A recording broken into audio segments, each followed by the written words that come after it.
Cookery சேனலை பார்த்து யார் வேணாலும் சமையல் பண்ணலாம். ஆனா சுவையான சமையல் பண்றது எப்படி?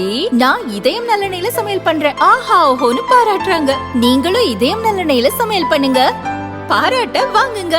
தினம் தோறும் வாங்குவே இதயம்.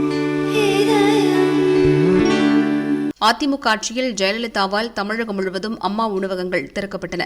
ஏழைகள் பயன்பெறும் வகையில் மிக மிக குறைந்த விலைக்கு இட்லி, சப்பாத்தி, பொங்கல், சாம்பார், தயிர் சாதங்கள் விற்பனை செய்யப்பட்டன.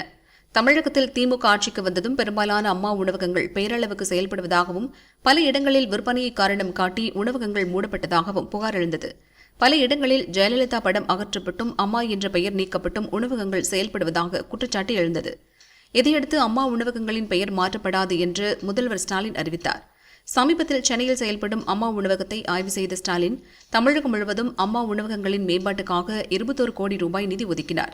இந்நிலையில் தென்காசி புதிய பஸ் ஸ்டாண்ட் வளாகத்தில் உள்ள அம்மா உணவகத்தின் பெயர் பலகையில் அம்மா என்ற வார்த்தை அழிக்கப்பட்டு உணவகம் என்ற வார்த்தை மட்டும் உள்ளது. முன்னாள் முதல்வர் ஜெயலலிதாவின் படமும் அழிக்கப்பட்டுள்ளது. இதை சரி செய்ய நகராட்சி நிர்வாகமும் நடவடிக்கை எடுக்கவில்லை. இது அம்மா உணவகத்திற்கு வந்து செல்லும் வாடிக்கையாளர்கள் மற்றும் அதிமுகவினரை அதிர்ச்சியடைய வைத்துள்ளது. முதல்வர் ஸ்டாலின் உத்தரவை மீறி அம்மா உணவகத்தில் அம்மா என்ற வார்த்தை அழிக்கப்பட்டது திமுக வட்டாரத்திலும் சலசலப்பை ஏற்படுத்தியுள்ளது.